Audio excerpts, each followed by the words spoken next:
Paano nakumbinsi ang mga kongresista o mambabatas ng ating bansa na pagkatiwala ng isang star witness ko na ang background naman ay yung pagkatao ay lipos ng kasamaan ng pamumuhay at may kaso pa sa salang kriminal, partikular na sa kasong kidnap or ransom. So alam niyo na mga kaps, mga kababayan, kung sino ang taong tinutukoy ko. Ramil Madriaga. Ito yung sinasabi nila na pinakamalakas at star witness ng mga taong nagsampa ng impeachment complaint laban kay VP Sara Duterte. Mga kaps, mga kababayan, hamunin natin ang kredibilidad ng taong ito. Pati na ang kredibilidad ng mga husgado na kumakatawan dyan sa lower house, sa impeachment proceedings dyan sa House of Justice Committee. Pero bago yan, mga kaps, mga kababayan, isa munang like at share ang hinihingi ko sa mga followers natin. At mag-subscribe naman para doon sa mga bago pa lang nating manunood dito sa ating channel. Okay, simulan natin ang talakayan, mga kaps, mga kababayan, sa panunood ng isang maikli subalit makabuluhang interview kay Atty. Vic Rodriguez at saka natin bigyan ng isang matinding reaksyon at opinyon ang mga pangyayari. Let's go! Sir, nabanggit rin itong agreement na sinasabi nitong si Madriaga na meron daw sinabi sa kanya si former President Digong sometime in 2021 na yun nga may mga planong pabagsakin ang kasalukuyang administrasyon. Ang time frame po 2021, 2022, maalala po natin busy tayong lahat doon sa kampanya, sir.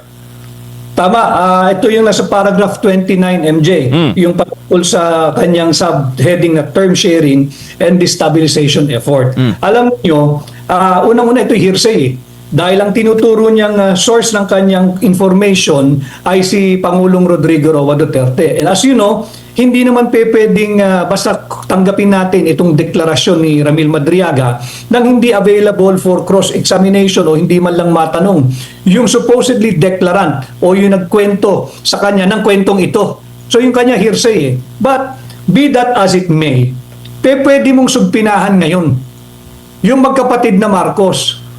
Kasi dalawa dito binanggit si Bongbong at saka si Amy. Kanina nagsalita, I believe, hindi ko lang napanood at nalalaman yung buong buod ng kanyang sinabi. Subalit, I think there is already a disclaimer from Senator Amy Marcos na itong paragraph 29 na sinasabi ni Madriaga ay nangyari.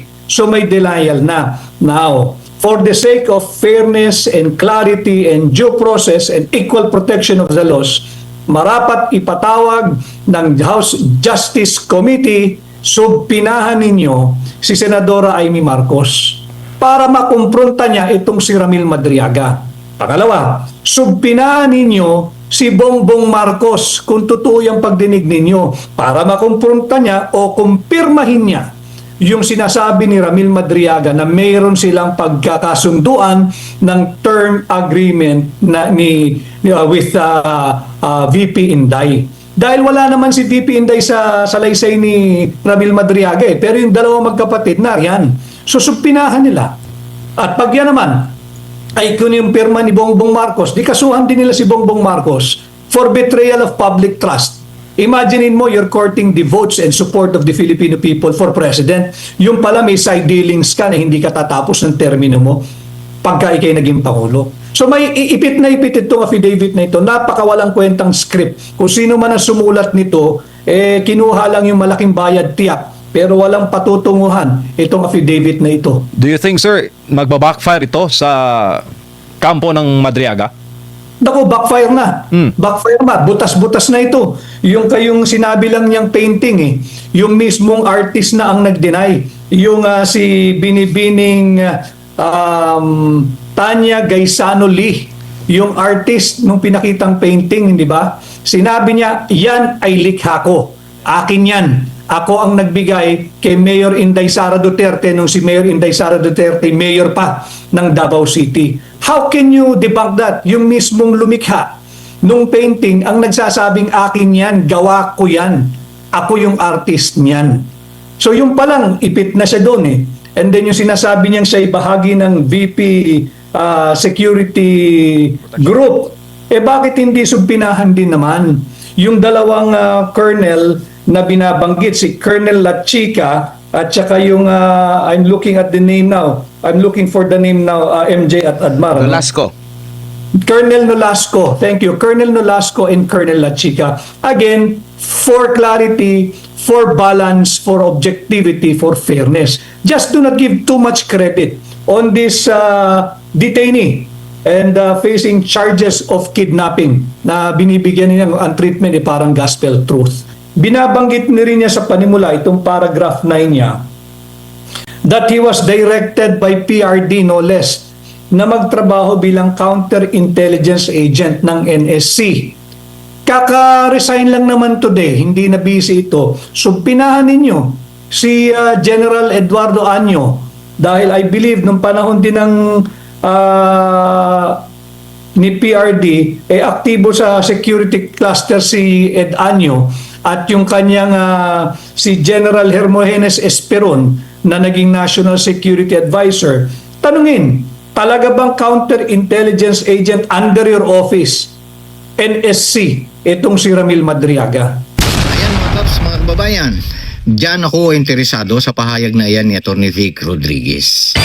Kasi nga po, ayon sa abogado ni Madriaga, itong si Atty. Palad, ay may dalawa daw siyang witness, no?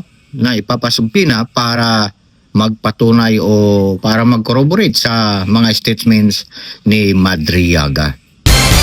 Kaya lang, para sa akin mga Kaps, mga kababayan, ay questionable din ang kredibilidad ng dalawang witness na ito. Dahil nga, kapwa detainee din ito, nasa kulungan na kasama ni Madriaga. What? So, ibig sabihin lang, ay pareho lang din sila ng likaw ng bituka o uri ng pamumuhay. So, walang pinagkaiba ang kanilang pagkatao. Masasabi natin, may kredibilidad din ba?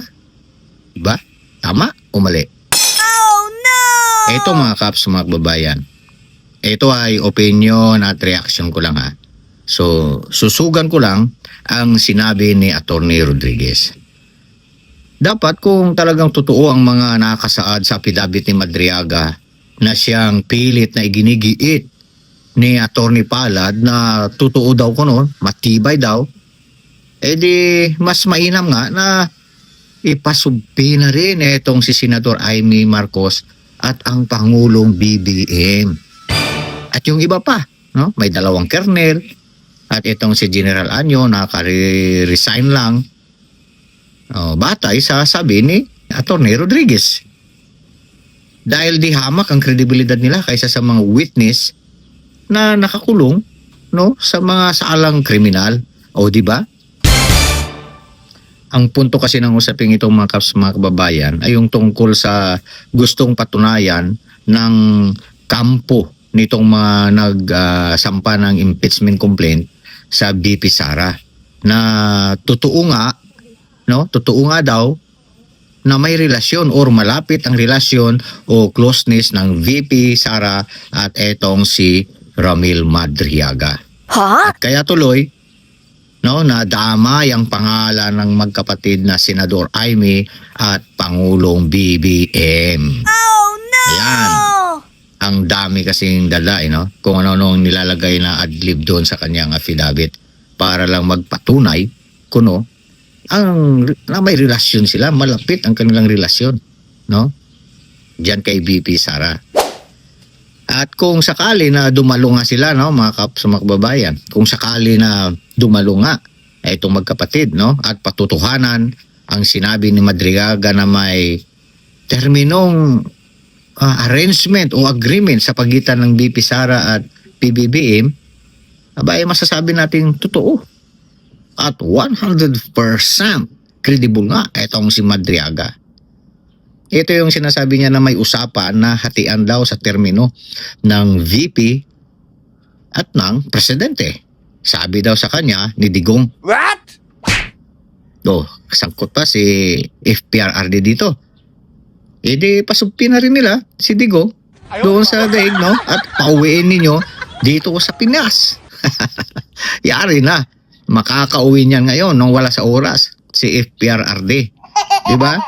Ayan, ganyan na kakomplikado yung mga pangyayari dyan sa mga fidabit na ipinasa ni Ramil Madriaga. So, dito mga kaps, mga kababayan, para sa akin ay wala na, down na, no? Bagsak na. O tapos na ang laban. Diyan ngayon sila masusubok ng taong bayan, no? Etong mga congressman natin, no, na kumakatawan diyan sa impeachment proceeding sa BP Sara. Mahabasura na ngayon ang impeachment na yan. Kasi po, tiyak ko, no? Ito, opinion ko lang, no? Hindi sisipot ang magkapatid na Marcos at Amy, no? Lalo na talaga itong si PBBM. Delikado siya kapag umattend siya sa hearing na yan. O kaya, hindi sila papayag na humarap dahil siyempre tiyak mapapahamak sila. May denial na nga si Senador Amy. At may denial na rin yung tungkol doon sa penteng ko, no, na regalo ni Madriaga kay BP Sara. So hindi lang isa, kundi dalawa na, no? Sa testimony, dalawa na sa testimonya ni Madriaga na nakalagay doon sa affidavit niya, ang palpak. Ibig sabihin, hindi totoo. Di wala nang saysay yung iba pang nakasaad doon sa affidavit na ginawa ni Madriaga. So, alam na natin kung bakit, mga kaps, mga kababayan, di ba? At isa pa, unang-una na hindi papayag dyan na imbitahan ang magkapatid na Marcos, siyempre, ay ang mga kongresista dyan sa Justice Committee. Alams na. So, i-comment ninyo mga kaps, mga kababayan, ng inyong reaksyon kung bakit hindi mangyayari na imbitahin ang Senador Amy at PBBM para dumalo sa hearing na yan. At mismo itong si PBBM, no, ay tutol dyan. Okay, ito po ang inyong lingkod, Nobs Vlog. Maraming salamat po. Laging nag-iiwan ng pagbati at nagsasabing ingat po tayong lahat.